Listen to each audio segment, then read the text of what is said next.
seat. I've only been president about a year and a half, but every time I walk in the room, everybody stands up. I think there may be a fire or something. Press, that was a joke. That was a joke. Well, it's wonderful to be with you this morning. I really mean it. I want to thank the Chamber of Congress for bringing together this group of business leaders from all across the region.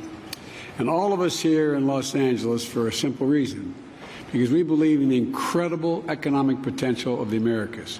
I know I do. We all do. I mean, I just think the potential is unlimited. The region is filled with dynamic energy, entrepreneurs who are ready to break out, innovators who will change the way we think and the way we do things, young people poised to seize the future. Everybody, the press always asks me, why am I so optimistic with the way things are? Take a look at all these young folks. They're the best educated. They're the most generous. They're the people who have done the most. They're ready to volunteer, and they're the least prejudiced folks in the world. It's a new generation, and this an underpinning gives me an enormous sense of, and I mean this sincerely, an enormous sense of optimism. We have everything we need right here in the Western Hemisphere, not only to point ourselves toward a future that is more prosperous, secure, and democratic, but the ability to achieve it as well.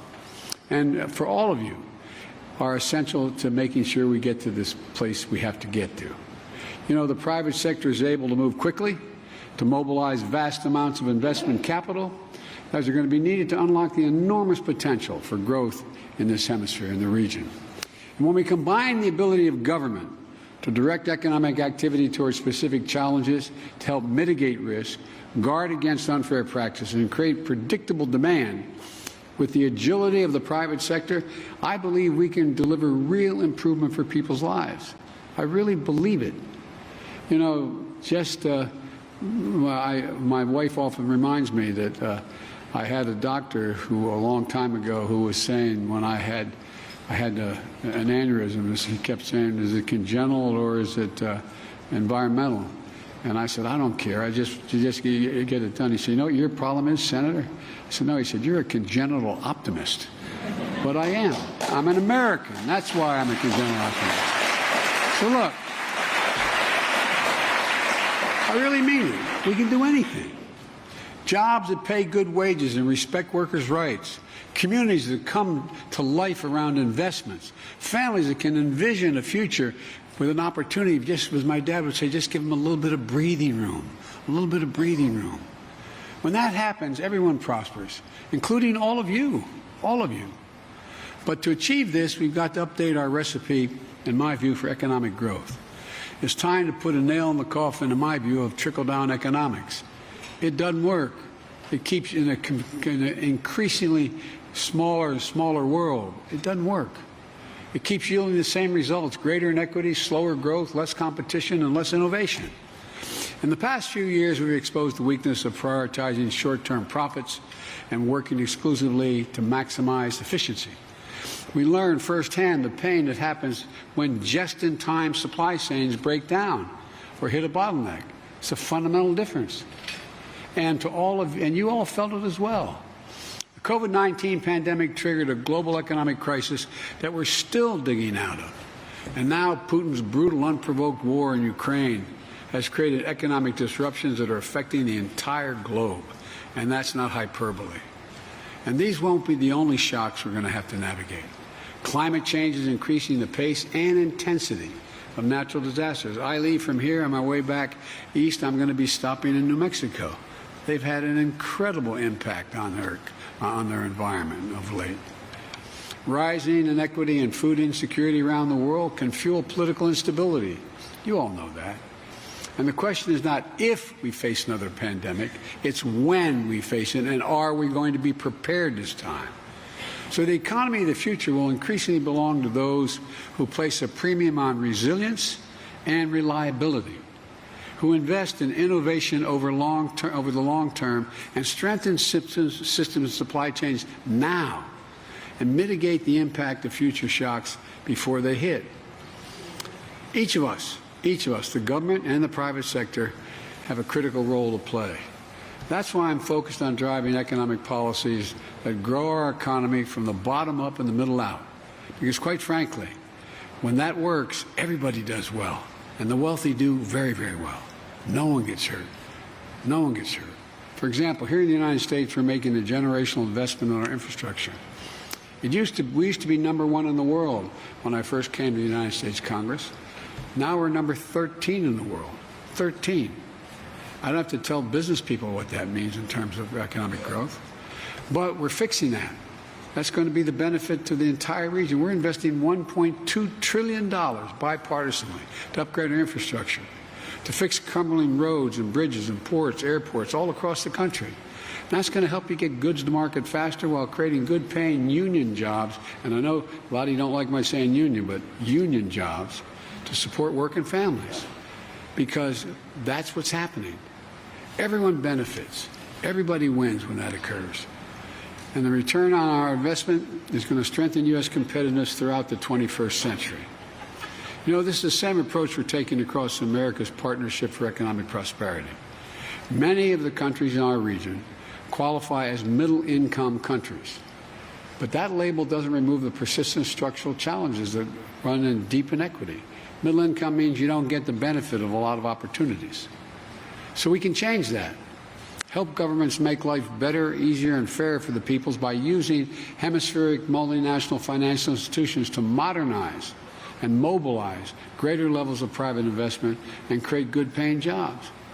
I know the real barriers for you to contend with.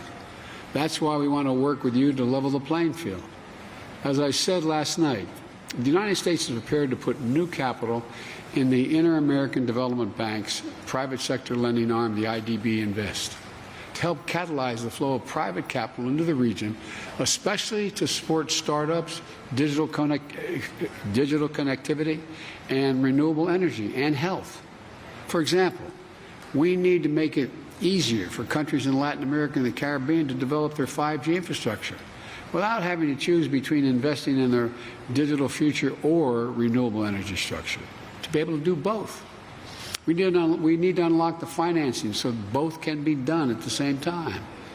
We want to make sure our closest neighbors have a real choice between the debt trap development that has become more and more common in the region, and the high-quality, transparent approach to infrastructure and investment that delivers lasting gains for workers and their families.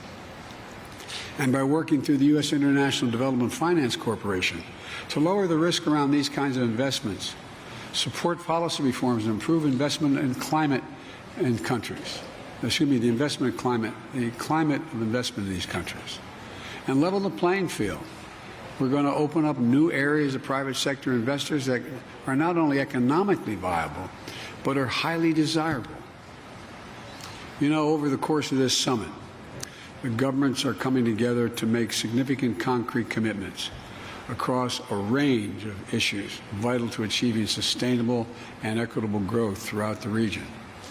On bringing supply chains closer to home, on fostering innovation and developing a shared framework for our digital future, on kicking our action on climate change into high gear and speeding our clean energy transition, on bolstering health systems and food security in the Western Hemisphere, on managing safe and orderly migration as a shared responsibility to innovative and coordinated action to enforce our borders and stabilize migrant populations while seizing a shared opportunity for economic growth. My challenge to all of you is, if you step up and play a bigger role in driving inclusive, sustainable, equitable growth in the 21st century, a lot's going to happen. What more can you do to engage in these issues to shape our future? Not as a favor to me or to any government leader, but because it's your own overwhelming economic self-interest. If you make the investments necessary to build more secure and resilient supply chains, that's ultimately going to bring down your costs and make you more competitive and boost your bottom line. You're going to hear from John Kerry about the opportunities for private sector innovation and new markets that will be critical to reach our climate goals.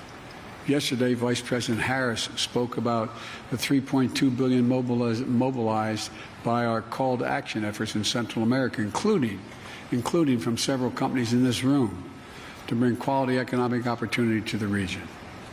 We're expanding the 100,000 Strong in the Americas program to focus on opportunities for young people in climate and STEM fields, especially in the Caribbean and Central America. And I urge you to join us with matching funds, just as you did when we launched the program 10 years ago. There are many more examples, but let me close with this. We stand at an inflection point. I know you're tired of hearing me say this when I was running, and I continue to say it every day. We're at an inflection point. More is going to change in the next 10 years than has changed in the last 30 years in the world. Decisions we make today are going to have far-reaching impacts on our future. They're going to last well into the middle of this century. And business leaders, you all see where the trend lines are pointing as clearly as I do. And our challenge is to shape the outcomes so the future reflects democratic values of our region, an economy that we want to live and work in, and that ensures a fair playing field for our workers and our businesses. As we navigate this inflection point, leaders and business and those who come out ahead are going to be the people who are going to lead this change for the future, not those stuck looking backwards and sitting on the sidelines. None of us will be able to fully realize our ambition for the region on our own. So let's use this summit to tackle the obstacles to growth, come together around new ideas and new opportunities to take our region's biggest challenges on and defeat them. And for all of us to prosper.